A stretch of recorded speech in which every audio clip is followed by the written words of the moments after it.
за спознавањето на вистината. Среќен е оној кого го поучува самата вистина, не со помош на форми и со минливи зборови, туку онаква каква што е. Нашиот разум и нашите сетила честопати не лажат и малку гледаат.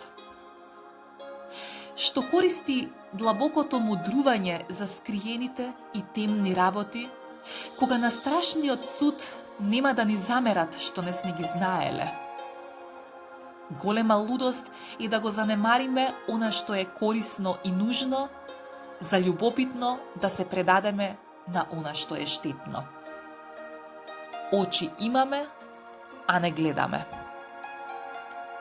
Што ни е грижа што зборуваат за родовите и видовите?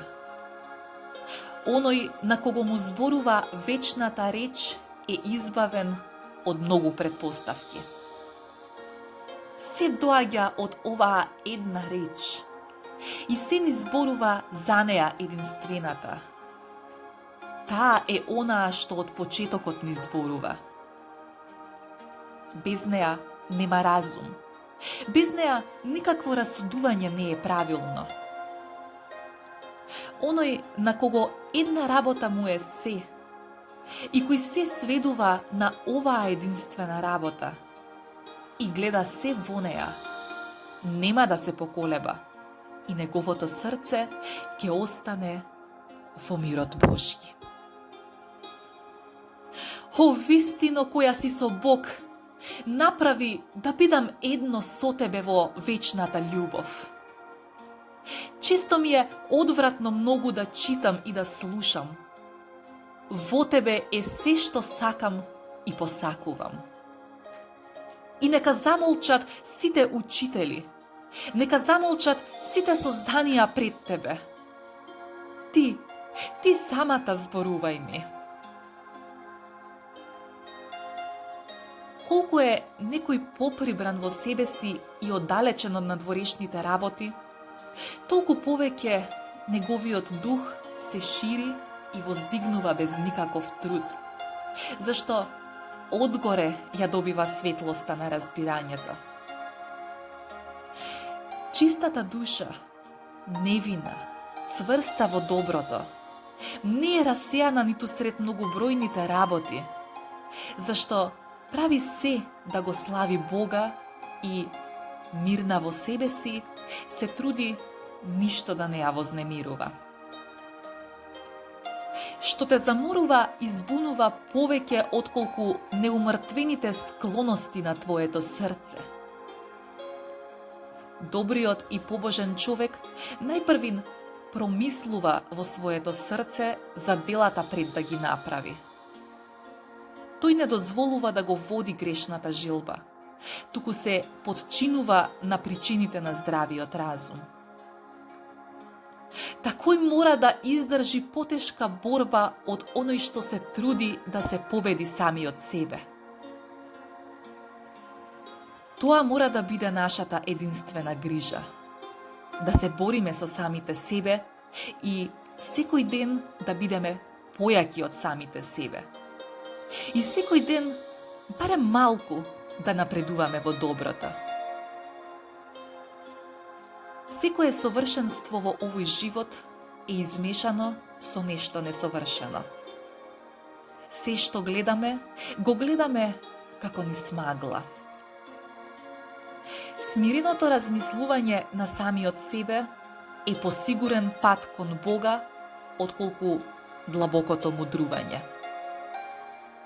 Не, тоа не значи дека треба да ја критикуваме науката или познавањето на работите. Тие сами по себе се добри и според Божјата волја. Само секогаш на прво место треба да биде чистата совест и богоугодниот живот.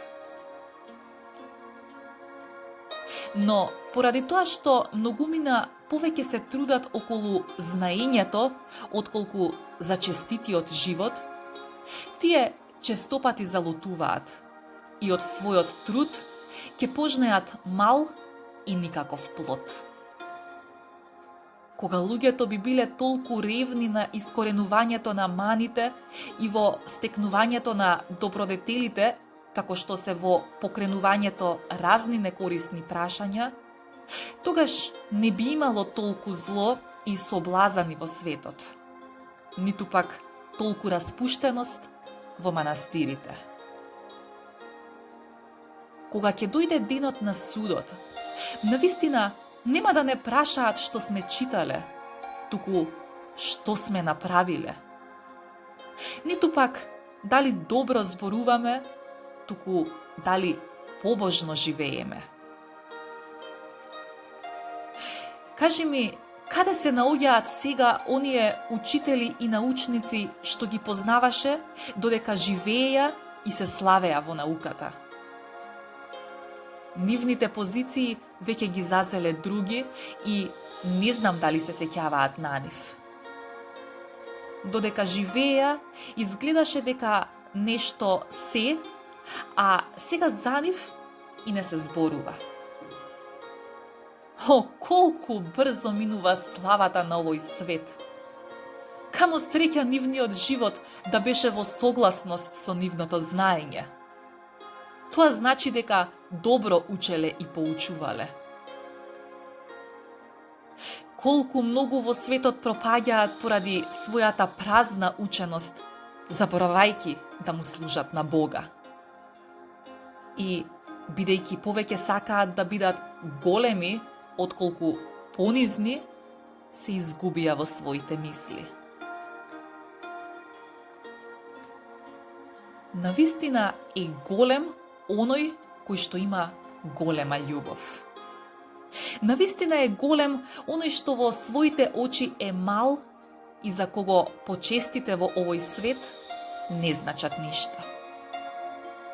Навистина е мудар оној што се што е земно го смета за ѓубре, за така да го стекне Христа. И навистина многу е учен оној што ја врши Божјата волја, а од својата волја се одрекнува.